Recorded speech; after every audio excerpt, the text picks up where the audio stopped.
چاہے جائز کام کرنے کے لیے چاہے ناجائز کام کرنے کے لیے، دونوں صورتوں میں اگر وہ کسی سے رشوت لیتا ہے تو ظاہر ہے وہ حرام کا مال کھا رہا ہے، کیونکہ وہ اس پوسٹ پہ جو بیٹھا ہے اس کام کرنے کی آلریڈی وہ تنخواہ لے رہا ہے، اب ایکسٹرا جو پیسے لے گا وہ حرام ہوں گے۔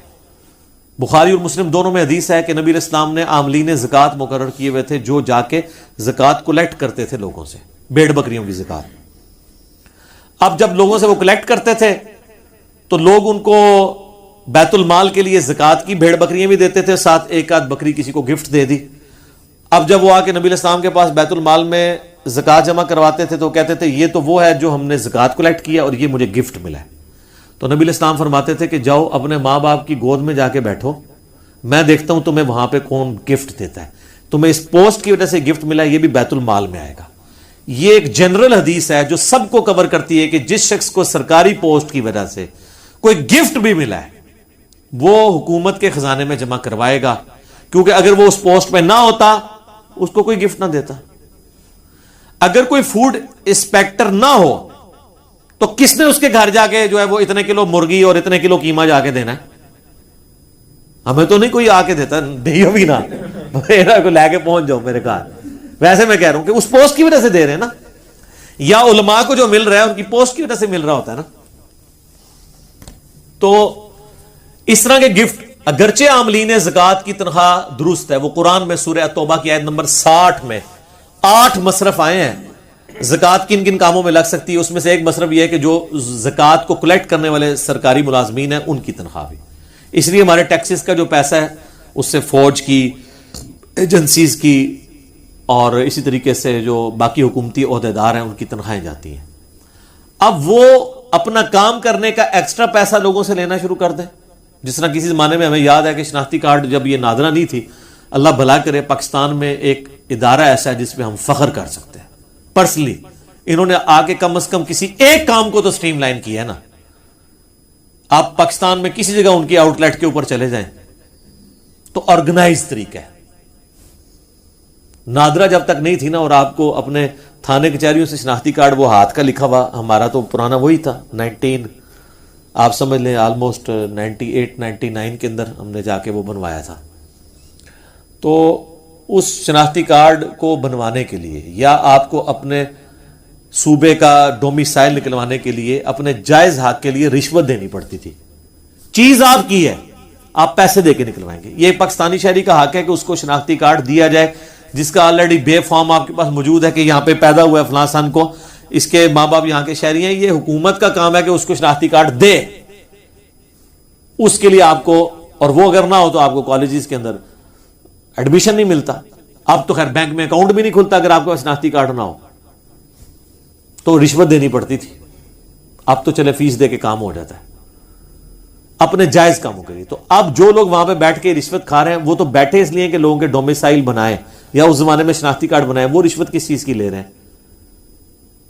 اگرچہ وہ جائز کام کے اوپر پیسے لے رہے ہیں لیکن ان کا پیسے لینا حرام ہے۔ یہ جو حدیث ہے نا، یہ صحیح حدیث ہے کہ رشوت دینے والا اور لینے والا دونوں جہنمی ہے۔ اس صورت میں جب جو دونوں رضا کے ساتھ یہ کام کرے، جو مجبور بندہ ہے نا کہ جس نے اپنا حق لینا ہے اور اس کو مجبوراً رشوت دینی پڑتی ہے، پھر صرف لینے والا دوست کی ہے، رشوت دینے والا دوست کی نہیں ہوگا، اس کے گناہ کا وبال بھی وہی اٹھائے گا، کیونکہ اس نے تو اپنا کام لینا ہے، اس کے بعد تو سنوائی کوئی نہیں ہے، کہاں جائے وہ، کس کے ساتھ جا کے وہ سر پھاڑے اور لڑے جا کے۔ تو اس طرح کے سارے کاموں میں لوگ رشوتیں لیتے ہیں۔ اسی طریقے سے آپ پولیس میں خدا نخواستہ آپ کو کبھی کوئی کام پڑ جائے تو آپ کو یعنی اپنے جائز ڈاکومنٹس نکلوانے کے لیے وہاں پہ رشوت دینی پڑ جاتی ہے، اللہ ماشاءاللہ لوگ اچھے لوگ بھی موجود ہیں۔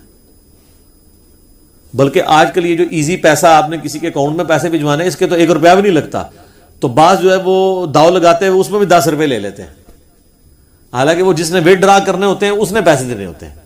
تو جس کا جو داؤ لگتا ہے وہ جہاں پہ بیٹھا ہوا ہے، صرف سرکاری ملازم نہیں باقی لوگ بھی یہی کام کر رہے ہیں۔ تو اب اس طریقے سے جو حرام پوری زندگی کھایا، آخری عمر میں آ کے جناب بلڈ پریشر، شوگر، دل کی بیماریاں، بچے نہیں پڑھ لکھ سکے، بیوی کے اوپر فالج ہو گیا۔ اب جب یہ چیزیں ان کے سامنے آتی ہیں نا، پھر ان کو اب آخرت یاد آتی ہے کہ یار دنیا بھی at the end of the day ہم نے برباد کر لی، ابھی آخرت میں تو حساب باقی ہے۔ اور یہ بھی وہ جس کے اندر غیرت کی کوئی رتی ہو، یہ میں آپ کو پریکٹیکلی بتا رہا ہوں کہ میرے ساتھ ایسے لوگ ملے ہیں جنہوں نے لاکھوں اپنی زندگی میں کھایا ہے اور کئی لاکھ اس سے زیادہ اپنے علاج کے اوپر خرچ کیا ہے, تب بھی شفا نہیں ملی. یہ ایک ایسا معاملہ جو دنیا میں اللہ برابر کر دیتا ہے, اور اگر نہ بھی کرے تو آخرت کی مصیبتیں تو ابھی باقی ہیں نا جی. پھر وہ کہتے ہیں جی اب توبہ کرنا چاہتے ہیں, کیا کریں, یاد ہی نہیں کس کس کا کھایا ہے, کہاں سے بندوں کو ڈھونڈیں, ان کو واپس کریں. تو یہ ظاہر ہے کہ مشکل ایک کام ہو جائے گا. اور پھر بندے بھی ڈھونڈ لیں تو کھایا اتنا ہے کہ وہ کیسے واپس کریں, کھا کے وہ کر چکے ہیں. تو پھر تو میرے بھائی پھر معاف ہی کروانا پڑے گا. دنیا میں نہیں ہوگا تو آخرت میں تو پھر بڑے عجیب و غریب طریقے سے معاف ہونا ہے. وہ صحیح مسلم میں حدیث ہے کہ دنیا میں کسی نے کسی کا حق دبایا تھا, کسی کو ناجائز مارا تھا, یا کسی کو دھمکی دی تھی, یا کسی کے ساتھ مار پیٹ والا معاملہ کیا تھا, گالی گلوچ والا معاملہ کیا تھا, تو وہ لوگ حق لینے کے لیے اللہ کی بارگاہ میں آئیں گے اور انسان پہاڑوں نیکیوں کے ساتھ اللہ کی بارگاہ میں ہوگا. ایک بندہ آئے گا, وہ کہے گا جی میرے ساتھ اس نے یہ کیا تھا, تو اللہ کہے گا آج تو اس کے پاس کچھ نہیں دینے کو, تو آج کی کرنسی تو ہے نیکیاں, تم اس کی اتنی نیکیاں لے جاؤ. کرتے کرتے اس کی ساری نیکیاں ختم ہو جائیں گی. ابھی بھی لوگ باقی ہوں گے جنہوں نے حق لینا ہوگا. اب وہ کہیں گے اللہ نیکیاں تو ختم ہوگی. اللہ کہے گا اب پھر یہ ہے کہ تمہارے گناہ اس کے کھاتے میں ڈالتا ہوں, تمہارے گناہ کام کرنا ہے. وہ لوگ جنت میں چلے جائیں گے جو مظلومین ہوں گے, اور جو حاجی نمازی صاحب ہیں ان کو اوندھا منہ کر کے دوزخ میں ڈال دیا جائے گا. یہ سر صحیح مسلم ہے, یہ کہانی شریف نہیں ہے. یہ بہت سینسٹیو ایشو ہے. اس طریقے سے بعض لوگوں کا سورس آف انکم ہوتا ہی 100% حرام ہے, جیسے جنید جمشید صاحب کے ساتھ ہوا تھا. آپ کو پتا ہے نا, جب انہوں نے اپنی لائف بدلی ہے تو ان کے لیے مصیبت کھڑی ہو گئی تھی. میں تو سارا کمائی جتنی اس کا ڈومیننٹ پورشن ہے وہ تو میں نے یعنی گانوں کے ذریعے ہی کیا ہے. تو وہ خود بتاتے ہیں, تقی عثمانی صاحب کے پاس گئے کہ سر کوئی اس کا حل نکالیں. ویسے فقہ حنفی والے تو ایکسپرٹ ہیں حل نکالنے میں, حل کوئی نہ کوئی نکال لیں گے. بال انہوں نے اپنی جگہ ایک اجتہاد کیا. یہ اجتہاد ہی ہے, ظاہر ہے اس کے اوپر دلیل تو ہمارے پاس کوئی نہیں ہے. اپنے اینڈ پہ جو انہوں نے کوشش کی, تو انہوں نے کہا کہ ٹھیک ہے تم اپنے, ظاہر ہے تمہارے پاس تو اب یہی مال ہے نا جس سے تم آگے کام کر سکتے ہو, تو اسی آرام کے مال سے کوئی کاروبار کرو, اور جب اس سے کاروبار سے جو تمہیں نفع حاصل ہو اس نفع کو سائڈ پہ رکھتے جاؤ, جوڑتے جاؤ, اور جب وہ راس المال کے برابر ہو جائے, جو تم نے اکویٹی جہاں پہ انویسٹ کر کے, جو یعنی مثلا 1 کروڑ روپے کی انویسٹمنٹ کی تھی, تو وہ منافع جب 1 کروڑ ہو جائے نا, تو وہ 1 کروڑ روپیہ تم اللہ کی راہ میں صدقہ کر دو, اور پھر تمہارا مال پاک ہو گیا. لیکن سٹارٹ تو اس سے لیا ہوا تھا نا. یہ اتنا خطرناک مسئلہ ہے. میرے پاس خیر اس کا کوئی سلوشن اس کے سوا ہے بھی نہیں, لیکن اس سے اگر کوئی یہ پلی لینا شروع کر دے کہ وہ اسمگلنگ کر کے یہ کسی اور طریقے سے, کہتے ہیں نا پہلا کروڑ بنوانا ہی مشکل ہوتا ہے, اگلے کروڑ سے آ جاندے ہیں.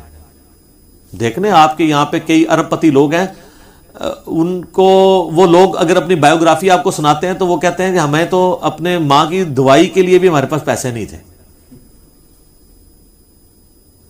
آج وہ جناب خربوں کے مالک ہیں.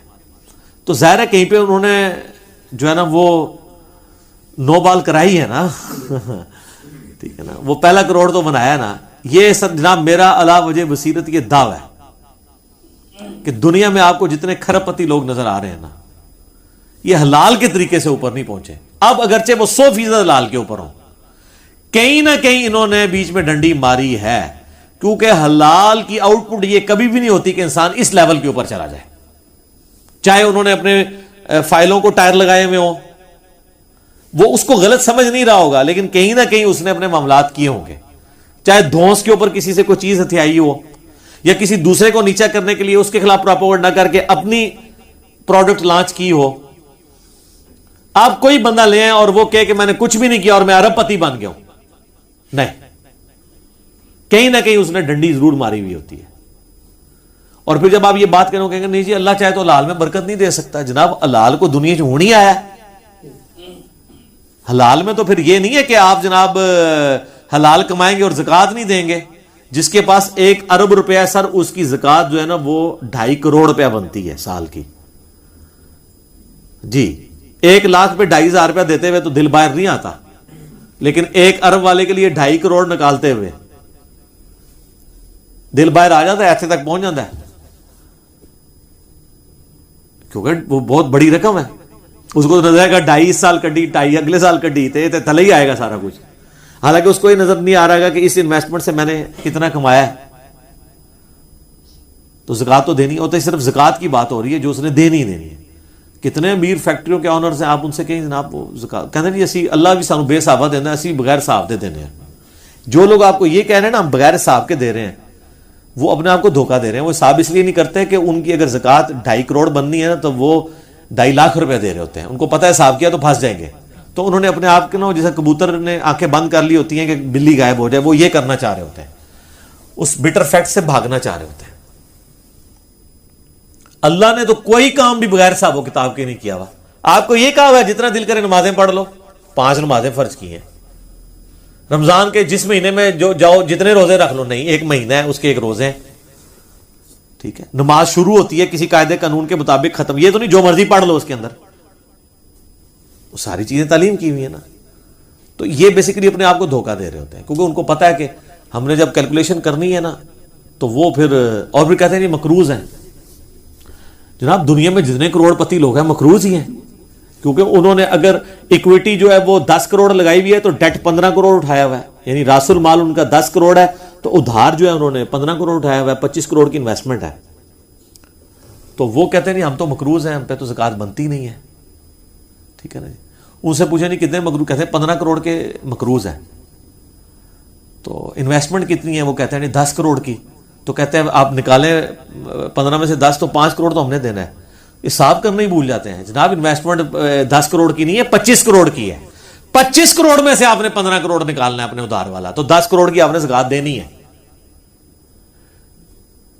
کیونکہ انویسٹمنٹ انہوں نے راس المال اپنی اکویٹی 10 کروڑ لگائی, 15 کروڑ اٹھایا ڈیٹ ادھار, ٹوٹل کتنا ہو گیا 25.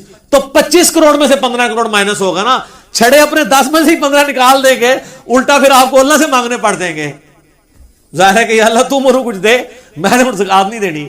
تو اتنے بولے بنے حساب کتاب کرنا بھی بھول جاتے ہیں. وہ 10 کروڑ کی تو آپ زکوٰۃ دیں گے.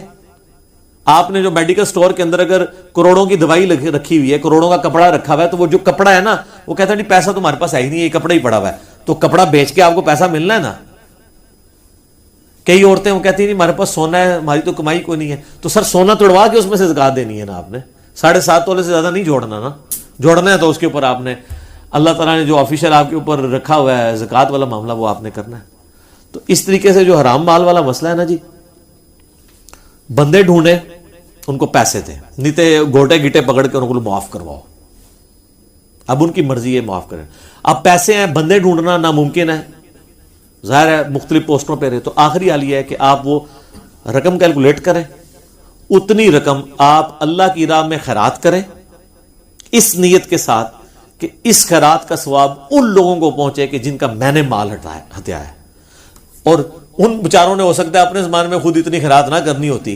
وہ قیامت والے دن جب دیکھیں گے کہ وہ خیرات کا مفت کا ثواب ان کے نامہ مال میں آ گیا, تو عین ممکن ہے وہ آپ سے راضی ہو جائیں کہ چلو یار اس نے ہمارے سے پیسہ لیا تھا تو ہماری طرف سے خرچ کیا, بلکہ وہ تو کہیں گے کہ اور ہی تھوڑا لے لیتا, آج تو کرنسی تھی نیکیاں تو ہمیں مل جائے. تو اللہ تعالیٰ اور اس کو سپورٹیو احادیث بھی ہیں کہ اللہ تعالیٰ پھر معافی والا معاملہ فرما دے گا. لیکن یہ بہرحال آپ کو حقوق العباد اسی طریقے سے معاف کر, یہ تو مال کی بات ہو رہی ہے. باقی جو زیادتیوں والا معاملہ ہے وہ تو جناب بہت سخت ہے. سورہ نساء میں ہے جو لوگ یتیموں کا مال نہ حق کھا رہے ہیں وہ اپنے پیٹ میں دوزخ کی آگ بھر رہے ہیں. وہ تو جناب آپ کو معاف کروانی پڑے گی. ادروائز پھر یہ اگر نہ کوئی ملے تو پھر اس طریقے سے ایک آخری حل ہے. آپ کو کہتا نہیں میرے پاس مال بھی نہیں ہے, پھر جناب آپ رو پیٹ کے پوری زندگی گزاریں کہ اللہ تعالیٰ آپ پہ رحم کھائے کہ قیامت والے دن آپ کے جن کے اوپر آپ نے ظلم ڈھایا ہے ان لوگوں کو اللہ تعالیٰ خود سے اپنی طرف سے کچھ دے کے راضی کر دے تو کر دے. وہ تو رونا پیٹنا اب آپ اللہ کے سامنے ہی کریں, ہمارے پاس تو اس کا کوئی سولوشن نہیں ہے. یہ سولوشن تھا کہ آپ اللہ کی راہ میں خرچ کریں. لیکن اس میں اب میرے پچھلے دنوں ایک کلپ بھی آ چکا ہے, 40 سال پرانا قرضہ, گولڈ کی ڈی ویلیو کو بھی آپ کاؤنٹ کریں گے. ظاہر ہے تو آپ تو آج کی ڈیٹ میں وہ قرضہ اتار رہے ہیں نا. یہ تو نہیں ہے کہ آپ نے رشوت کھائی تھی آج سے 40 سال پہلے 1000 روپیہ تو آج 1000 روپیہ آپ اتاریں گے, نہیں. وہ آپ کو گولڈ کے اعتبار سے کیلکولیٹ کرنا پڑے گا. کیونکہ اگر بارٹر سسٹم ہوتا تو پھر کیا ہونا تھا کہ اگر آپ نے سال پہلے کسی کی 40 کلو گندم ہتھیائی تھی تو آج 40 کلو ہی دینی تھی نا. یہ تو نہیں ہونا تھا کہ آج 1 کلو دینی تھی.